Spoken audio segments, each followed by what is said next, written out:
씨앗은 자라서 나무가 되고 별은 궤도를 돈다. 강물은 바다로 흘러간다. 억울함과 분노에 매달리지 않고 그 흐름에 몸을 맡겼다. 그러자 마음은 오히려 더 강해졌다. 모든 삶의 질서는 이미 완벽하게 작동하고 있다.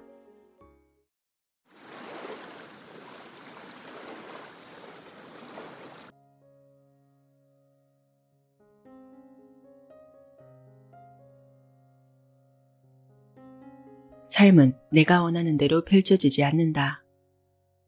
절대적으로 맞는 말이다. 우주는 138억 년 동안 존재해왔고 그 시간 동안 셀 수 없이 많은 힘들이 얽히고 설켜 지금 내 앞에 놓인 현실을 만들어냈다. 그런데 우리는 언제나 눈앞의 현실보다 마음속에서 만든 생각을 더 중요하게 여긴다. 오늘은 반드시 날씨가 좋아야 하고 내일은 일이 잘 풀려야 하고 어떤 일은 반드시 일어나야 하고 어떤 일은 절대로 일어나지 말아야 한다고 믿는다. 그러나 이것은 단지 개인적 취향일 뿐이다. 그럼에도 불구하고 우리는 세상이 내 뜻대로 흘러가야 한다고 굳게 믿고 그 믿음 때문에 늘 긴장과 불안, 두려움 속에서 살아간다. 삶은 원래의 저절로 흘러가는 것이다. 하지만 우리는 그 흐름을 거슬러 붙잡아 바꿔보려 하고 결국 끝없는 전쟁을 치른다. 전쟁에서 이기면 잠시 기분이 좋지만 전쟁에서 지면 괴로워진다. 그러나 굳이 그렇게 살아야 할 이유는 없는 것이다. 행성은 궤도를 벗어나지 않고 씨앗은 나무로 자란다. 내리는 비는 숲 전체를 적신다. 인간이 개입하지 않아도 수백만 년 동안 우주는 완벽하게 모든 것을 흘려보내왔다. 그렇다면 왜 우리는 매 순간 자신의 의지를 휘두르며 억지로 현실을 바꾸려고 하는 것일까? 나는 늘 내 뜻대로 되기를 바라면서 삶과 싸워왔다. 나는 이렇게 질문했다.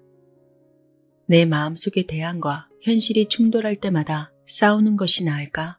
아니면 그 싸움을 내려놓고 우주가 보여주는 흐름을 따르는 것이 나을까? 나는 두 번째 길을 선택하기로 했다. 그리고 그것을 내맡기기 실험이라고 불렀다.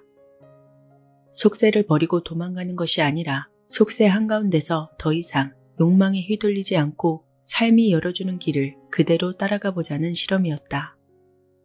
지난 40년 동안 나는 눈앞에 주어지는 일을 거부하지 않고 최선을 다해서 응했다. 그러자 삶은 내가 상상하지 못한 여정으로 나를 이끌어 주었다. 내맡김의 출발점은 작은 자각에서 시작되었다. 나는 어느 날 친구와 함께 소파에 앉아 있었는데 친구와의 대화를 이어가려고 애쓰는 내 마음을 문득 바라보게 되었다.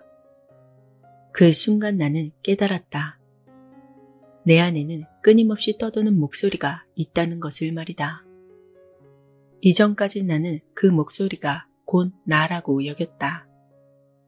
하지만 그날 이후 나는 그 목소리를 바라보는 또 다른 내가 존재한다는 것을 알게 되었다. 목소리와 나 사이에는 분명한 거리가 생겼다. 그 후로 나는 그 목소리를 관찰하기 시작했다. 영화관 옆자리에 앉은 수다쟁이처럼 멈추지 않고 떠드는 그 소리는 점점 견딜 수 없을 정도로 시끄럽게 느껴졌다. 그래서 나는 침묵을 갈망하게 되었다. 그러던 중에 우연히 한 권의 선불교 책을 만났다. 책은 분명하게 이렇게 말하고 있었다. 조용히 앉아서 호흡을 바라보고 무라는 소리를 반복하라.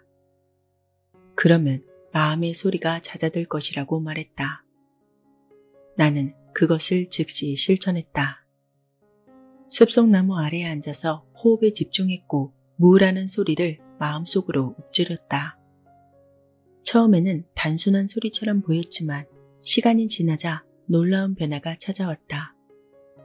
숨을 들이쉬고 내쉴 때마다 따뜻한 에너지가 복부를 채우면서 나라는 감각은 점점 옅어지고 흐름만이 남았다. 그러던 어느 순간 시끄러웠던 목소리가 완전히 사라지게 되었다. 오직 고요와 존재의 자각만이 남았다. 나는 알게 되었다. 이것이 바로 평생을 찾아 헤매던 해방이었던 것이다. 그러한 체험이 있은 후 내 삶의 전체를 내맡기기로 했다. 오두막에 홀로 살던 나를 사람들이 찾아왔을 때 나는 그들을 거절하지 않고 그들과 함께했다. 작았던 모임은 공동체가 되었고 건물을 지을 일이 생기자 자연스럽게 건축을 배우게 되었다. 컴퓨터를 만지다 보니 소프트웨어를 만들게 되었고 그것이 성장해서 수천 명이 일하는 회사가 되었다. 나는 CEO가 될 생각은 없었지만 내 삶이 그렇게 시켰기에 그 길을 걷게 되었다. 놀라운 것은 내가 의도하지 않았음에도 모든 일이 자연스럽게 이어졌다는 사실이다. 그렇다고 해서 내 삶이 늘 순조로웠던 것은 아니다.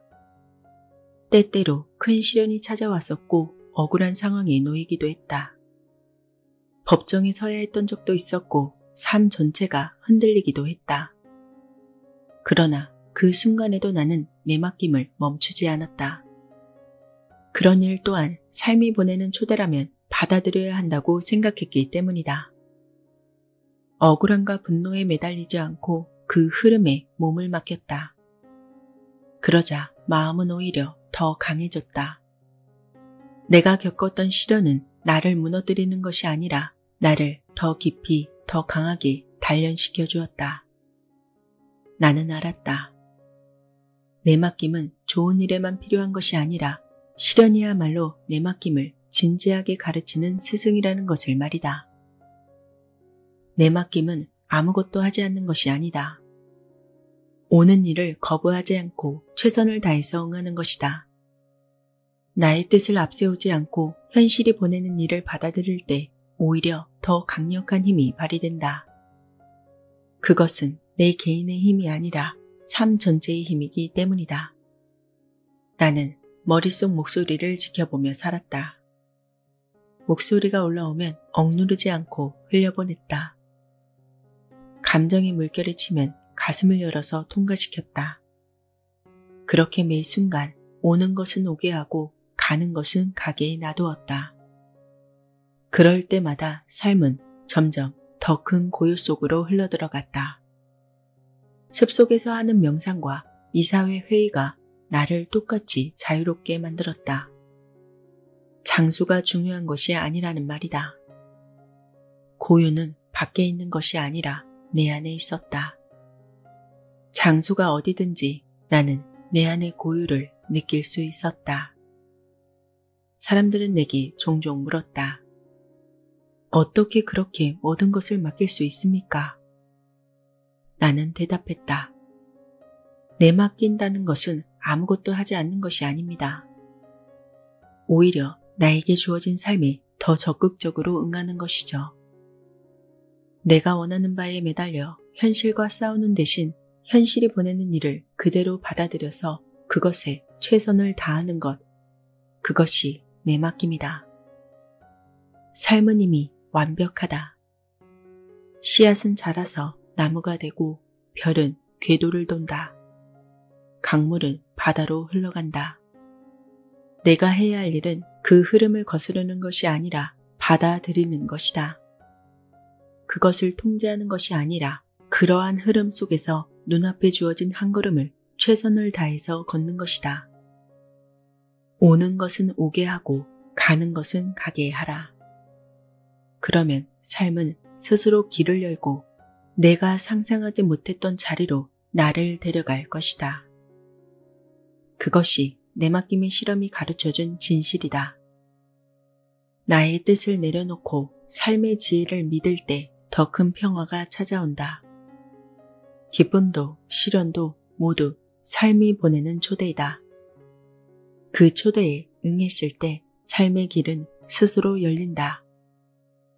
오는 것은 오게 하고 가는 것은 가게 두면 그만이다. 모든 삶의 질서는 이미 완벽하게 작동하고 있다. 그래서 나는 이렇게 단언한다. 결국 될 일은 된다. 결국 될 일은 반드시 된다.